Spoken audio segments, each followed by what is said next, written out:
अपनी तलवार के दम पर यह बताया कि हम यहाँ के शासक हैं। ऐसी पावन भूमि के चरणों में नमन करता हूँ, वंदन करता हूँ। जय भीम, जय जोहार पेश करता हूँ। साथियों, तमाम साथियों को मैंने सुना, हमारे देश के साथी को मैंने सुना, भाई दामोदर जी को मैंने सुना, तमाम ओबीसी संगठनों के साथियों को मैंने सुना। सबके सब ओजस्वी वक्ता रहे और इतना ज्ञान आज उन्होंने दिया। अगर ये ज्ञान हमने जाकर बांटना भी शुरू कर दिया, 24 घंटे लगातार ये ज्ञान बांट दिया और सरकार को ये कह दिया कि 24 घंटे के बाद चुनाव करा लो, तो 24 घंटे के बाद ये सरकार नहीं रहेगी। यहाँ दलित आदिवासी पिछड़ों की सरकार है। इतना ज्ञान दिया गया। मुझे जब पता लगा कि हमारे एक IAS अधिकारी ने एक बात कह दी, जिस बात को मोहन भागवत जो RSS के प्रमुख हैं पिछले 5, 7, 10 साल से लगातार कहते जा रहे हैं कि आपस में रोटी बेटी का रिश्ता होना चाहिए। तो न जाने क्यों भारतीय जनता पार्टी के लोगों को, मनवादी व्यवस्थित लोगों को कैसी आग लग गई। जब मोहन भागवत उस बात को कहता है तो वो ताली बजाते हैं, और जब एक गरीब का बच्चा, एक गरीब पिछड़े का बच्चा, एक आदिवासी का बच्चा अपनी मेहनत के बल पर पढ़ लिख कर वो बात कह देता है तो उनको आग लग जाती है। इस बात का अंतर तुम्हें समझना होगा। अगर आज भी हम इस बात का अंतर न समझे तो ये समझ लो इस देश में बहुजनों का अंत निश्चित है। एक तरफ एक बाबा कहता है कि हिंदू हिंदू भाई भाई, एक तरफ एक हिंदू के कहने पर एक हिंदू दूसरा भी ये कहता है अगर हम भाई हैं, हम रिश्तेदार भी बन सकते हैं, हमें छोटी बेटी का रिश्ता भी हो सकता है, तो दूसरे हिंदू के खिलाफ इस देश में आडंबर के साथ साथ षड्यंत्र चल पड़ता है। ये बात हमें समझनी है। इस बात का फर्क अगर नहीं समझोगे तो भी मेरठ में घटना हुई है, उत्तर प्रदेश के मेरठ में एक बेटी का किडनैप करके उसकी मां की हत्या की गई है। और वहां मीडिया से लेकर और एक पक्ष के लोग जो मनवादी व्यवस्थित लोग हैं वो उस बेटी के खिलाफ अभद्र भाषा का प्रयोग लगातार करते जा रहे हैं। कोई ये कहने के लिए तैयार नहीं कि उस बेटी की हत्या हुई। मैं इसलिए बता रहा हूं कि ये बहुसंख्यक समाज डॉक्टर बाबा साहब अम्बेडकर के दिए गए अधिकार को भूल चला है। अगर आप आर्टिकल 326 का प्रयोग सही से करते, आर्टिकल 326 को समझते और आर्टिकल 326 को यह सोचते कि एक आर्टिकल ऐसा है जो तुम्हें इस देश में मांगने वाले से ज्यादा देने वाला बना सकता है, तो आज व्यवस्था कुछ और होती। आज हमारे IAS अधिकारी को किसी की औकात नहीं होती कि चिट्ठी लिखकर सस्पेंड कर देता। साथियों, अगर आज ये उस आर्टिकल का प्रयोग सही से कर ले जो आज हमें आज जनसभा करने की जरूरत पड़ रही है अपने एक अधिकारी को न्याय दिलाने के लिए, तो आप में से एक भी बच्चा खड़े होकर कहता सुनो हमारे अधिकारी ने जो कह दिया वो कह दिया, वो वापस नहीं होगा, जाओ जिसमें जितनी औकात है उखाड़ना उखाड़ लो। परखिएगा जो मनुवादी है, जो संविधानवादी नहीं है। इस देश में जो जातियां अगर सवर्ण जातियां हैं उनमें भी संविधानवादी लोग हैं। इस देश में जो जातियां निम्न जातियां हैं उनमें भी मनुवादी लोग हैं। मनुवादी लोगों को कह रहा हूं, इस देश में जो मनुवादी है और जो संविधानवादी है, इन दोनों को सोचना होगा कि किसकी ताकत ज्यादा है। मनुवादियों को भी सोचना होगा अगर उनमें दम है तो वो अपनी ताकत के अनुसार इस देश की व्यवस्था में अपनी हिस्सेदारी तय करें। और यहाँ के संविधानवादियों को भी सोचना होगा कि अगर तुम में दम है तो कितने संतोष वर्मा के खिलाफ कार्रवाई करवाओगे, ये तुम्हें भी सोचना होगा। ये कार्रवाई संतोष वर्मा के खिलाफ नहीं हुई, ये कार्रवाई हम सबके खिलाफ हुई है। यहाँ बैठे हर उस शख्स के खिलाफ हुई है जो डॉक्टर अम्बेडकर को मानता है। यहाँ बैठे हर उस शख्स के खिलाफ हुई है जो संविधान को मानता है। हम ये जरूर कहेंगे कि हम यहाँ आए हैं संतोष वर्मा जी के समर्थन में, लेकिन आज घर जाकर के सोचने का काम कीजिएगा।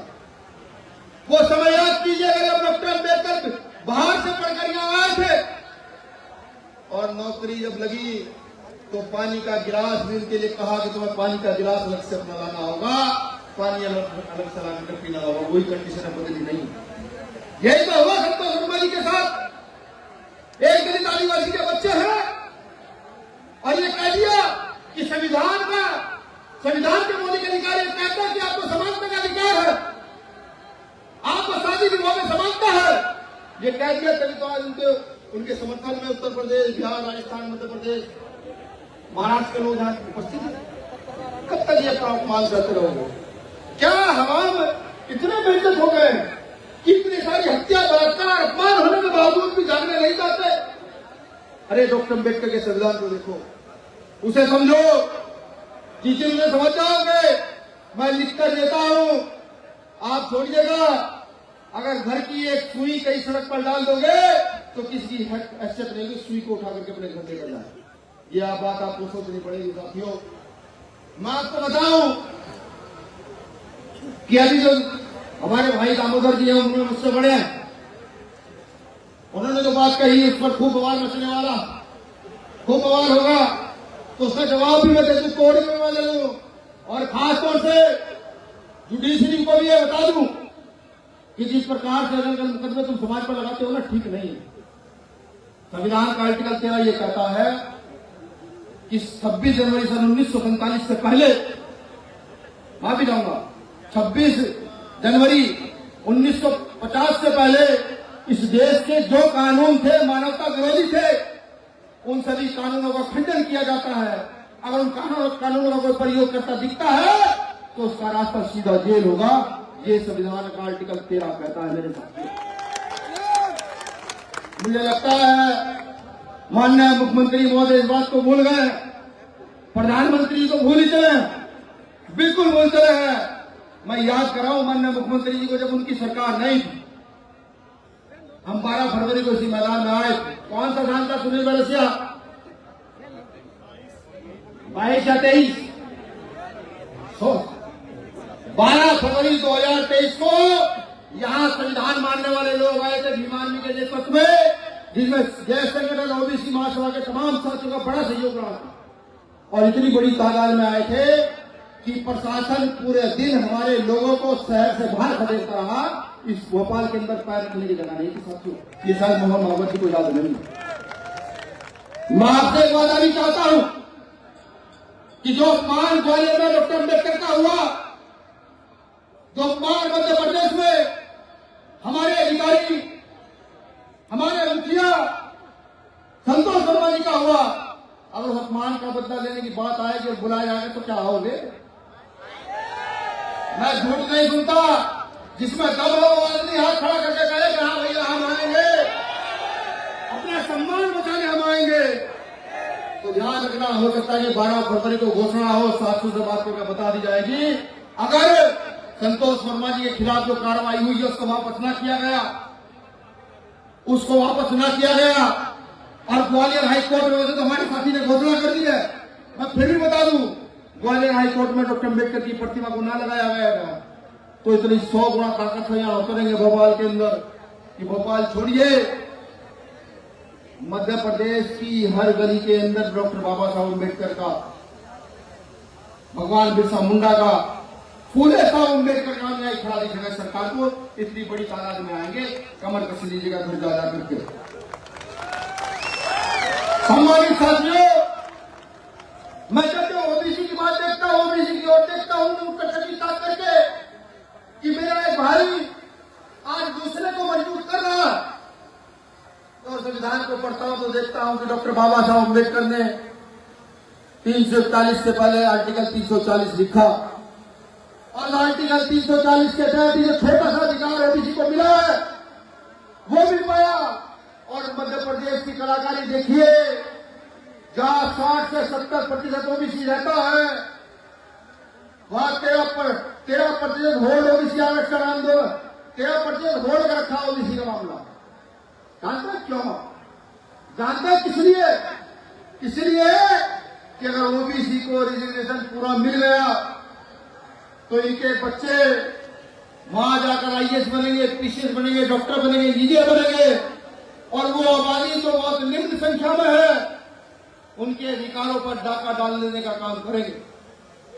इस बात को भी आपको समझना होगा, अगर अधिकार चाहते हो तो अपना राज्य, महापुरुषों ने कहा है कि जिसका दल नहीं होता उसका बल नहीं होता, और जिसका बल नहीं होता उसकी समस्याओं का कभी हल नहीं होता। बात लिख कर जाइएगा मेरी हकीकत बात है। और अगर अपनी समस्याओं का हल चाहते हो, अगर अपनी समस्याओं का हल चाहते हो तो अपना बल पैदा करना होगा, और अगर अपना बल चाहते हो तो अपना दल पैदा करना होगा, और अगर अपना दल चाहते हो तो ऐसे लोगों के साथ खड़ा होना होगा जो लोग रुकने झुकने बिकने का नाम नहीं लेते, जो जब चलना शुरू कर सकते हैं तो गोली खा लेंगे लेकिन पीछे नहीं हट पाएंगे। ऐसे लोगों के साथ खड़े होने का काम करना है। मैं कहता हूं तमाम देश संगठन के साथियों से भी, मुझे देश का इतिहास भी पता है, ये नहीं कि मैं नहीं जानता, मुझे ये भी पता है आज उसको भी टुकड़े टुकड़े करके तोड़ा जा रहा है, और उसको तोड़ कौन रहा है?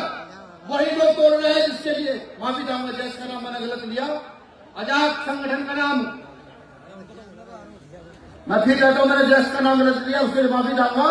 आजाद संगठन का भी मैं ध्यान जानता हूं, मैं ये भी जानता हूं कि आज तक आप लोगों ने कहां किस किसके लिए काम किया, मैं ये भी जानता हूं कि जैसे आपकी शक्ति बढ़ी, आपके 2-3 टुकड़े करने का काम इस प्रदेश में कौन कर रहा है, मुझे ये भी पता।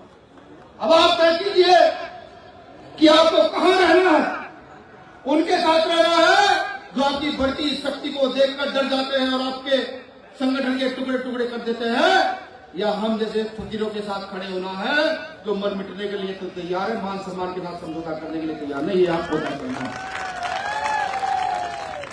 अभी मध्य प्रदेश में एक आंदोलन और होने जा रहा है, वो आंदोलन बहुजनों का आंदोलन है, 30% वोट ओबीसी आरक्षण आंदोलन 30 जनवरी को अनिल गुर्जर जी के नेतृत्व में किया जाएगा। सब साथी बढ़ चढ़कर हिस्सा ले संवैधानिक दायरे में,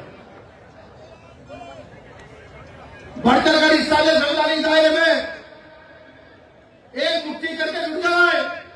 अगर हमारे क्षेत्रों में कोई गलत घटना होती है तो फौरन सूचना दे। अब शेर चीते जिन्हें बन जाए, अब हमें मधुमक्खी के छत्ते बनने का समय आ चुका है। अब हम सबको मिलकर के मधुमक्खी का छत्ता बन जाना है। जब भी कोई हम पर वार करेगा, जब भी कोई संविधान में वार करेगा, जब भी कोई आरक्षण में वार करेगा, तो हम मधुमक्खी के छत्ते की तरह जाएंगे और उसको नोच करके नंगा करके ये बताएंगे कि हम इस देश की सबसे बड़ी ताकत है, हम इस देश के मूल निवासी बताने का काम हमें करना होगा। साथियों, अभी मेरे साथी कुछ कह रहे थे कि हमें निजी क्षेत्रों में भी आरक्षण चाहिए। हालांकि मेरा भी ये कहना है कि निजी क्षेत्रों में भी दलित आदिवासी पिछड़ों को अल्पसंख्यकों को आरक्षण मिलना चाहिए, लेकिन फिर भी मैं आपसे एक बात तो बताता हूं, संविधान आपको यह भी आजादी देता है कि अगर आप अपनी पूर्ण बहुमत की सत्ता स्थापित करते हैं तो एक बिल पास करा करके आप इस देश का जितना निजीकरण किया गया है उससे दुगना इस देश में सरकारीकरण भी कर सकते हैं, सिर्फ एक बिल पास करा के, एक सरकार।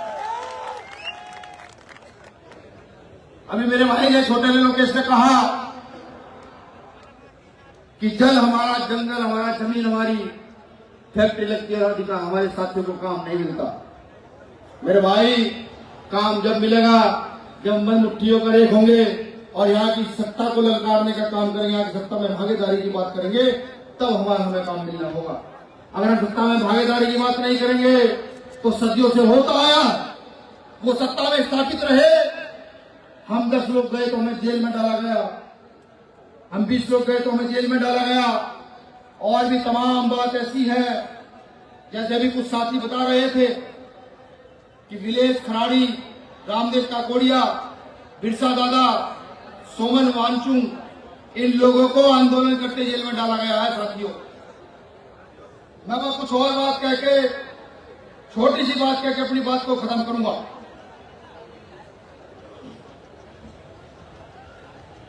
ये लड़ाई पद प्रतिष्ठा की नहीं है। अगर मान्य वर्मा जी को पद प्रतिष्ठा की बात होती तो झुक करके कहते कि मेरा पद वापस कर दो, मेरा पद वापस कर दो। ये लड़ाई मान सम्मान की लड़ाई है। वो जो अपमान उन्होंने हमारा किया है, ये लड़ाई उसके खिलाफ है। वो जानते हैं हमारा अपमान क्यों करते हैं। उन्हें किसानों के पसीने से बदबू आती है, उन्हें दलित पिछड़ों के, आदिवासियों के पसीने से बदबू आती है। साथियों, वो पसीना जो जब हम मेहनत करते हैं तब हमें आता है। जैसे मेरे एक भाई ने बता रहा था कि एक साथी 50 किलोमीटर से शायद पैदल चलकर यहाँ आया, 50 से 500 किलोमीटर चल रहा था, वो पैदल चलकर यहाँ आया। उन्हें हमारे पसीने से बदबू आती है तो हमारा भी फर्ज बनता है कि जिन जिन लोगों के पसीने से इस देश में बदबू आती है, वो पसीने के बदबू वाले लोग खड़े हो जाए, मजबूत हो जाए, एक हो जाए और यहाँ की शासन सत्ता पर कब्जा करके उनको ये बताए कि इस देश की प्रदेश की शासन व्यवस्था को एसी में बैठे लोग नहीं चलाएंगे, धर्म के आधार पर लोग नहीं चलाएंगे, पसीने की बदबू वाले लोग चलाएंगे, जो मेहनत मजदूरी किसानी करने वाले उनको। जिस दिन ये बता दिया, जिस दिन ये बता दिया तो हमारे घर में अच्छी शिक्षा होगी, हमारे घर में अच्छे नौकरियां होंगी, हमारे अच्छे मकान बने होंगे, हमें बेटियों की शादियों की चिंता नहीं होगी। जिस दिन ये बता दिया उस दिन आरक्षण के लिए लड़ने की जरूरत नहीं पड़ेगी। उस दिन हम खुद आरक्षण पाकर इनके मुंह पर दे मारेंगे और कहेंगे हम यहाँ के शासक हैं, अब हमने जाना डॉक्टर अम्बेडकर हमें क्या लेकर गए। उस दिन आरक्षण पाकर के मुंह पर मारेंगे और कहेंगे अब इस देश में न्याय क्या होगा ये बता देने का हम काम करेंगे। इसलिए मेरे साथियों, मैं फिर एक बार वचन लूंगा, अगर 12 फरवरी को बुलाया जाएगा क्या आओगे?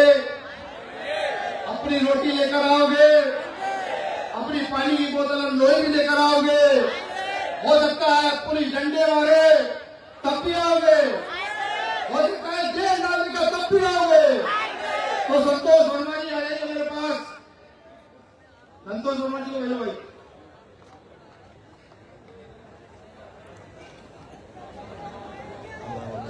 यार मेरा वो छोटा भाई लोकेश भी है, लोकेश आओ, अनिल भाई जाओ, ओबीसी माता वाले लोग सुनो। अगला आंदोलन 12 फरवरी को हुआ तो इन तमाम चेहरों के नेतृत्व में होगा और इस सरकार के बूथ पर तमाचा मारने का हम लोग काम करेंगे। आइए संतोष वर्मा जी को उन्होंने वापस नहीं दिया, बताएंगे कि दोनों संकट के लोग कितने ताकतवर हैं। शुक्रिया। जय भीम, जय भारत, जय संविधान। अंत में सतगुरु संत शिरोमणि सदगुरु रविदास जी महाराज की 2 लाइन कहकर अपनी बात को खत्म करूंगा। हमारे कुरखेड़े में 600 साल पहले आदेश दिया, क्या क्या कहा? सब नेता कहते हैं, हमने समझ पाया, डॉक्टर अम्बेडकर ने समझा।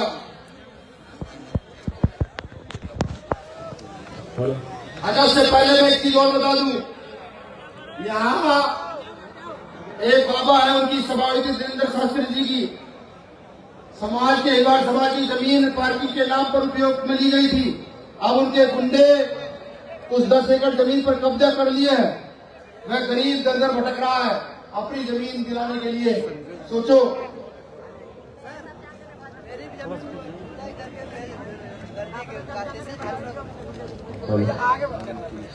तो अभी आप अगर अपनी जमीन भी चलेंगे तो भैया यहाँ बैठ जाओ पेड़ के नीचे, घर के नीचे, तो आपके घर पर भी कब्जा। ये सब धीरेन्द्र शास्त्री जगह बड़ा व्यापारी हो गया। वैसे तो ये मामला मैं दामोदर यादव जी को देता हूँ, वो इस मामले को सही से डील करता, वो सही से डील करता है। एक जानकारी और आई है, जबलपुर हाई कोर्ट में हमारा एक वकील एप्लीकेशन देने गया था, तो वहाँ गुंडों ने जिन्होंने डॉक्टर अम्बेडकर का फोटो जलाने का प्रयास किया, हालांकि हम चाहे तो उन्हें जला सकते हैं, जिन्होंने फोटो जलाने का बड़ा काम नहीं है, लेकिन संविधान से हाथ बने हुए हमारे बाप ने कहा संविधान इससे लड़ना, इससे लड़के के लिए भिजवाया, ठीक है, इलाज करेंगे संविधान सही। लेकिन ग्वालियर हाई कोर्ट में जो हुआ वो सही नहीं है। वहां के एसएसपी डीएम पर सूचना भिजवाई जाए कि ऐसा न हो कि वहां मुझे मेरी टीम को वहां जाना पड़े और दिक्कत खड़ी हो जाए। अंत में संत शिरोमणि सदगुरु रविदास जी महाराज की 2000 की बात खत्म करूंगा। 600 साल पहले राज करने का रास्ता बता के गए थे, हम भूल गए थे, गलत बात है। गुरु जी कहते हैं कि चाहूं ऐसा राज में मेरे सबक को हो, क्या कहते हैं कि चाहूं ऐसा राज में मिले सबक को और छोड़ पड़े सत्संग बसेगा दास रहे पर्सन। 600 साल पहले हमारे पुरखे हमें कह रहे हैं कि ऐसा राज स्थापित करना जहां कोई छोटा बड़ा ना हो, जहां किसी को कोई गम ना हो, ऐसा राज स्थापित करना, ऐसा राज स्थापित करके इस देश का संचालन करना, दुनिया का संचालन करना। हालांकि इस राज को स्थापित करने के लिए भगवान बिरसा मुंडा ने